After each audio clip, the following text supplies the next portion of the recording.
Sir पर दहक रहा है। सहरा की रेत सुनहरी चादर की मनिंद चमक रही है।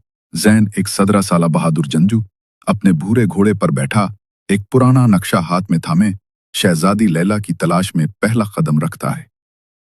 उसका हाथ उसके सीने पर झूलते हुए चमकते हुए लावा रंग के पेंडेंट पर जाता है। यही पेंडेंट रास्ता दिखाने वाला है। जैन नक्शे पर निशान ज़दा मकाम पर पहुंचता है, जहां रेत का एक पुराना तौदा पड़ा है। वो जमीन को खोदता है और उसे एक सनारी छल्ला मिलता है, जिसमें नीले याकूत जुड़े होते हैं। वो जानता है कि ये लैला के महल की निशानी है। उसका दिल धड़क उठता है।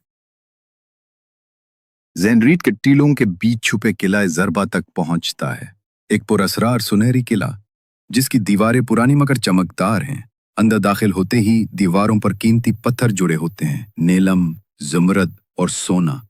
मगर हर खजाने के साथ खतरा होता है। सायेदार दरवाजों के पीछे कुछ छुपा है। जैन एक चमकते हॉल में दाखिल होता है। फर्श पर सोने की ईंटें और सुतूनों पर हीरे लगे हैं। मगर जैसे ही वो आगे बढ़ता है, जमीन नीचे धंसने लगती है।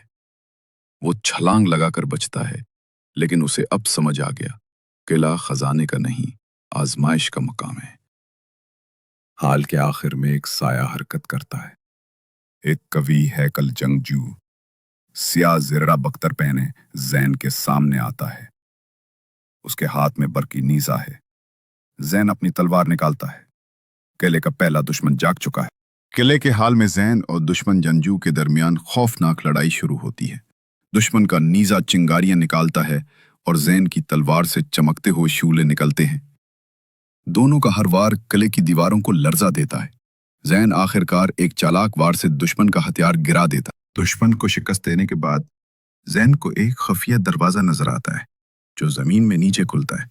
वो नीचे जाता है तो एक ज़ीरे जमीन खजाने का कमरा नजर आता है, जहां सोने के अनबार, कीमती हीरे और कदीम ताज रखे हैं। लेकिन इन सब के बीच एक जादुई धाती ग्लोब रखा है, जो हल्की रोशनी दे रहा है। ग्लोब की रोशनी से खजाने की दीवार खुलती है और एक जादुई सरंग जाहिर होती है, जो नीले और सुनहरी रोशनियों से रोशन है। जैन अंदर दाखिल होता है और सरंग के अंदर की दीवारों पर कदीम अलामात उभरने लगती हैं, जो हरकत कर रही होती हैं।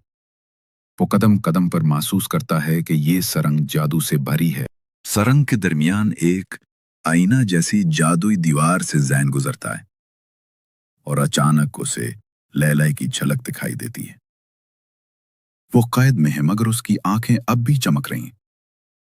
वो जैन को देखती है और लबों से कहती है, मदद करो। मंजर गायब हो जाता है, मगर जैन की आंखों में आग जल चुकी है। सरंग के आखिर में एक कदीम पत्थर की तख्ती है, जिस पर जैन हाथ रखता है तो पेंडेंट चमक उठता है। एक जादुई पैगाम जाहिर होता है। लैलाई को सिर्फ वही बचा सकता है जो खुद को कुर्बान करे। जैन चंद लम्हे साकित रहता है, मगर उसके होंठों पर एक पुरज़ मुस्कुराहट उभरती है। दुश्मन सरदार जैन की तरफ बढ़ता है। उसकी आवाज गूंजदार और खौफनाक होती है। ये खजाना तुम्हारे लिए नहीं, वापस चले जाओ। जैन पीछे नहीं हटता। उसके चेहरे पर अज़्म और बहादुरी साफ नजर आती है। दोनों एक दूसरे पर हमला करते हैं। जैन की तलवार दुश्मन के नीजे से टकराती है, चिंगारियां उड़ती हैं। जैन पूरी ताकत से वार करता है, लेकिन दुश्मन सरदार के जादू के सामने उसे पीछे हटना पड़ता है। किले के एक कोने से लैला जैन को आवाज देती है, जैन, तुम ये कर सकते हो। उसकी आवाज जैन को ताकत देती है। वो खड़ा होता है, सांस लेता है और दोबारा वार करने के लिए तैयार होता है। सरदार एक जादुई नीजा हवा में घुमाता है। नीला बिजली जैसा जादू जैन की तरफ लपकता है। जैन किले के सतूनों के पीछे छुपता है, मगर वो जानता है कि उसे कुछ नया करना होगा। जैन के हाथ अचानक खजाने के संदूक पर पड़ते हैं। एक चमकदार रोशनी उसके जिस्म में सरायत कर जाती है। खजाने के जादू ने उसे मुंतखब कर लिया है। जैन की आंखों में रोशनी चमकने लगती है। जैन की तलवार अब सुनहरी रोशनी से चमक रही होती है। वो एक नए एतमाद के साथ दुश्मन की तरफ बढ़ता है। दुश्मन हक्का बक्का रह जाता है। अब जैन के वारों में एक नया जादू शामिल होता है। जैन दुश्मन के नीजे पर वार करता है और उसे तोड़ देता है। दुश्मन पीछे हटता है, लेकिन जैन उसे एक हतमी झटका देता है, جس سے دشمن زمین پر گر جاتا ہے۔ قلعے کی روشنی بدل جاتی ہے، اندھیرا ختم ہو رہا ہوتا۔ لیٹ کے آس پاس کی جادوئی زنجیریں خود بخود ٹوٹ جاتی ہیں۔ وہ دوڑ کر زین کے پاس آتی ہیں۔ دونوں کی آنکھوں میں خوشی کے آنسو ہوتے ہیں۔ پہلی بار قلعہ مکمل روشنی میں ہوتا۔ قلعے کی چھت سے آسمانی روشنی اترتی ہے۔ ایک قدیم آواز کہتی ہے، تمہاری سچائی نے قلعے کو آزاد کر دیا۔ زین اور لیلا کے گرد ایک روشنی کا دائرہ بنتا ہے جو انہیں تحفظ دیتا ہے۔ زین اور لیلا قلعے سے باہر نکلتے ہیں۔ سورج طلوع ہو رہا ہوتا ہے۔ ریت پر ان کے قدم روشنی میں چمک رہے ہوتے ہیں۔ قلعے کی چمک اب پیچھے رہ جاتی ہے، لیکن ان کا سفر ابھی مکمل نہیں ہو۔ زین اور لیلا قلعے سے دور جا رہے ہوتے ہیں۔ پیچھے مڑ کر دیکھتے ہیں تو قلعہ آہستہ آہستہ ریت میں غائب ہو رہا ہوتا ہے، جیسے خواب ہو۔ اچانک ایک زبردست ریت کا طوفان اٹھتا ہے۔ زین اور لیلا ایک چٹان کے پیچھے چھپنے کی کوشش کرتے ہیں۔ گھوڑا زور زور سے ہنہناتا ہے۔ طوفان کے بعد ایک بولا مسافر ملتا ہے جو صحرا کا راز جانتا ہے۔ وہ ایک پرانا نقشہ دیتا ہے اور کہتا ہے، تمہارا سفر ابھی ختم نہیں ہوا۔ قلعے میں شکست کھانے والا دشمن سردار زندہ ہے۔ اس کے چہرے پر غصہ اور آنکھوں میں بدلہ ہے۔ وہ ایک نئی جادوئی مخلوق کو بیدار کرتا ہے۔ زین اور لیلا کو ایک صحرا کے قبیلے سے مدد ملتی ہے۔ وہ ان کا خیر مقدم کرتے ہیں، زخموں کا علاج کرتے ہیں اور انہیں طاقتور جادوئی پانی دیتے ہیں۔ رات کے وقت زین خواب میں ایک روشن وادی دیکھتا ہے جہاں لیلا کے مستقبل کی ایک جھلک ملتی ہے۔ خواب میں ایک آواز کہتی ہے، محفوظ رہو، دشمن نزدیک ہے۔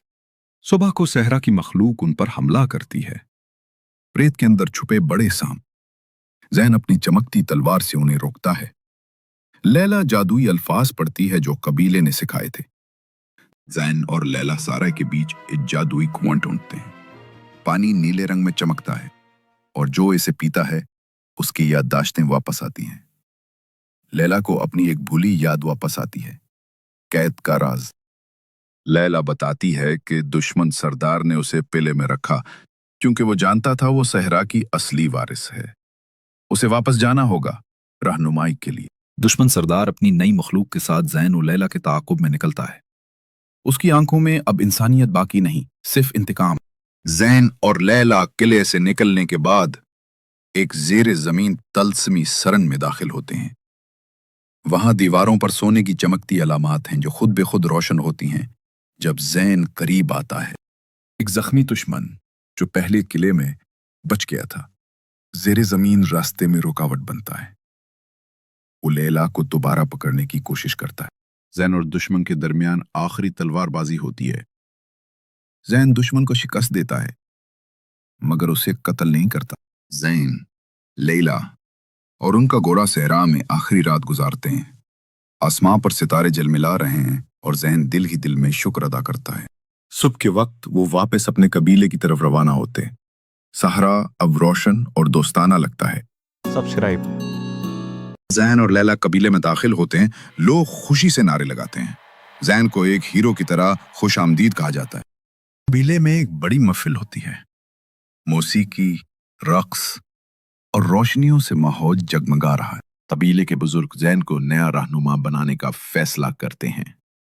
زین شکرگزاری سے انکار کرتا ہے اور سب کے لیے مساوات کی بات کرتا ہے۔ زین اور لیلا مل کر قبیلے کی تعمیر نو شروع کرتے ہیں۔ صحرا میں چھوٹے سبزے اگنے لگتے ہیں، جیسے قدرت بھی ان کی کوششوں کا ساتھ دے رہی ہو۔ سالوں بعد بچے زین اور لیلا کی کہانی سنتے ہیں۔ ایک مجسمہ صحرا میں بنایا گیا ہے جہاں زین گھوڑے پر اور تلوار بلند کیے کھڑا ہے۔